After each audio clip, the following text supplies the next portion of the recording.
Imagine standing in an office kitchen on Monday morning while everyone is talking about the game. Someone mentions the score, the bad call, the trade, the bracket, the fantasy league, and the entire room suddenly has a shared language. You smile politely, maybe ask one safe question.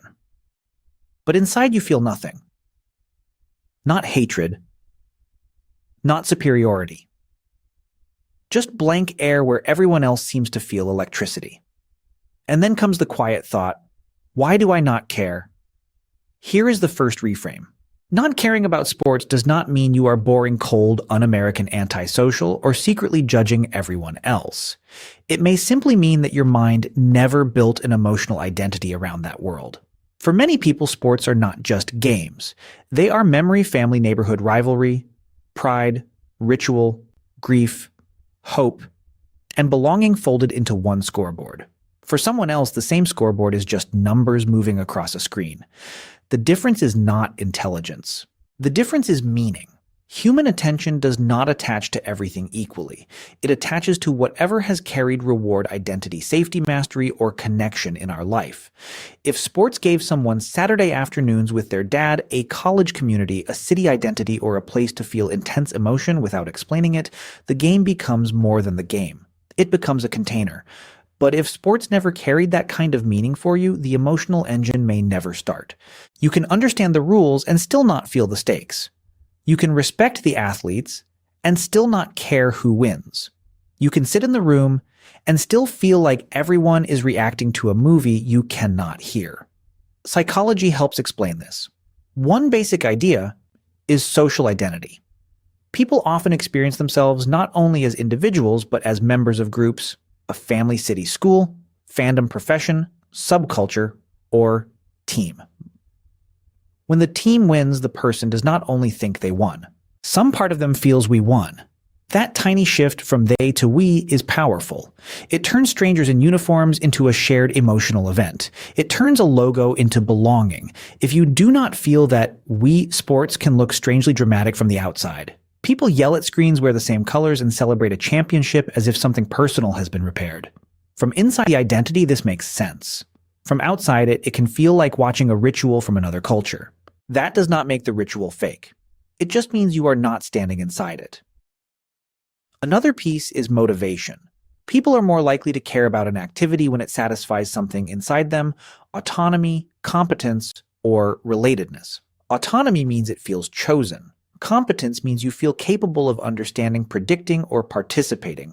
Relatedness means it connects you to people. Sports can satisfy all three. A fan chooses a team, learns the players, tracks the strategy, and bonds with other fans through the same emotional weather.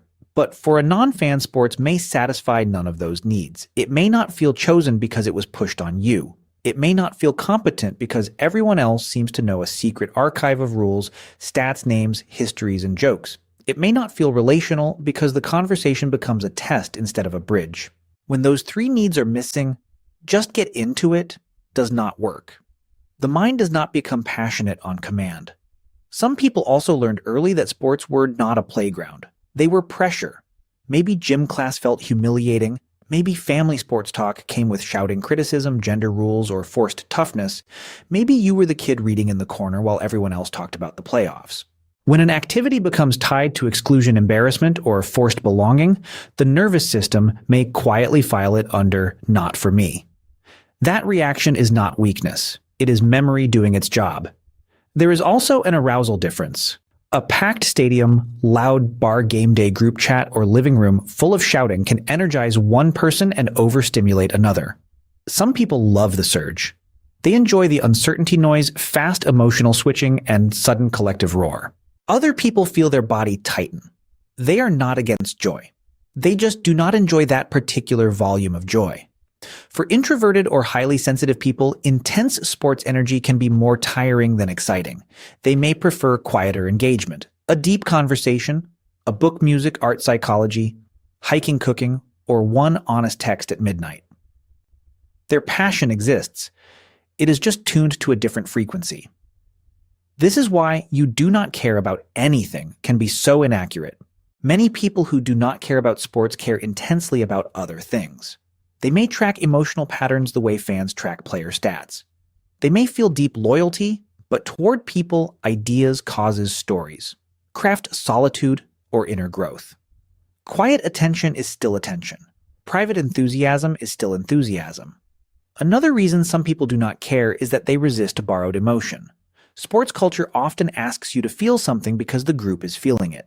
Be excited because everyone is excited. Be angry because everyone is angry. For some minds, that kind of emotional synchronization feels fun. For others, it feels suspicious. They need an emotion to pass through their own meaning system before they can trust it. They cannot make themselves care just because the room has decided that caring is required. This can be especially true for people with a strong need for autonomy. The more they feel pressured to join, the less natural the ritual feels. You might notice this at Super Bowl parties. Some people are locked into the game, some are there for the food, the commercials, or the comfort of being invited. Some are quietly waiting until the conversation becomes human again. They are not necessarily rude. They may be trying to belong without pretending to feel an attachment they do not have. Because in many American settings, sports talk is a social password. At work, it can be small talk. In families, it can be tradition. In neighborhoods, it can be a way of saying, I am part of this place. If you do not know the password, you may feel outside the room even when nobody is excluding you on purpose. That outsider feeling can create shame. You may fake excitement, memorize one headline, or hope nobody asks for an opinion. But faking interest for too long creates a strange loneliness. You are included physically while hiding psychologically.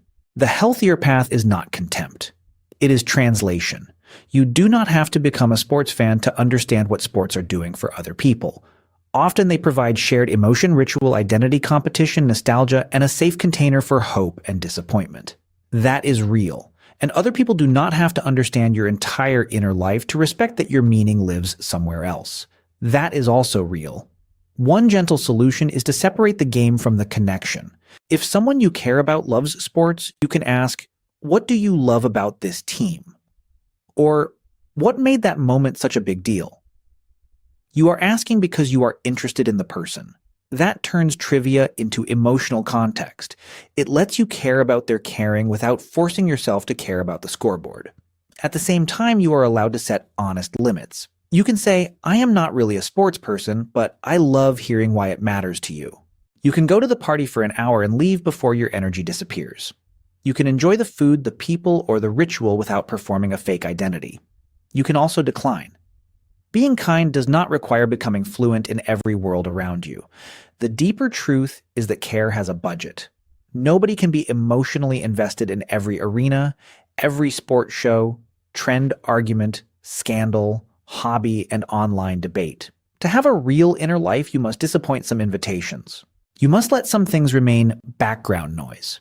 Not because they are worthless, because your attention is finite. So if sports never clicked for you, maybe the question is not what is wrong with me. Maybe the question is, where does my aliveness naturally go? What captures me without force? What makes me lose track of time? What makes me feel connected without performing? What makes my body lean in instead of brace? Those answers matter more than whether you know the standings. Some people find belonging in a stadium. Some find it in a quiet room with one trusted friend. Some find it in a studio, a library, a trail, a kitchen, a volunteer, shift, a gaming lobby, or a late-night phone call. The human need is not sports. The human need is meaning, connection, and a place where your emotions make sense. Sports are one doorway. They are not the only doorway. So the next time everyone is talking about the game and you feel that blank air again, try not to turn it into self-judgment. You are not broken because one culture's favorite ritual does not move you. You may simply be built for a different kind of signal. You can respect the ritual without entering it. You can care about people without caring about their team. And you can let your real passions be quieter, stranger, softer, or harder to explain. The point is not to care about what everyone else cares about. The point is to stop mistaking social pressure for proof of who you are.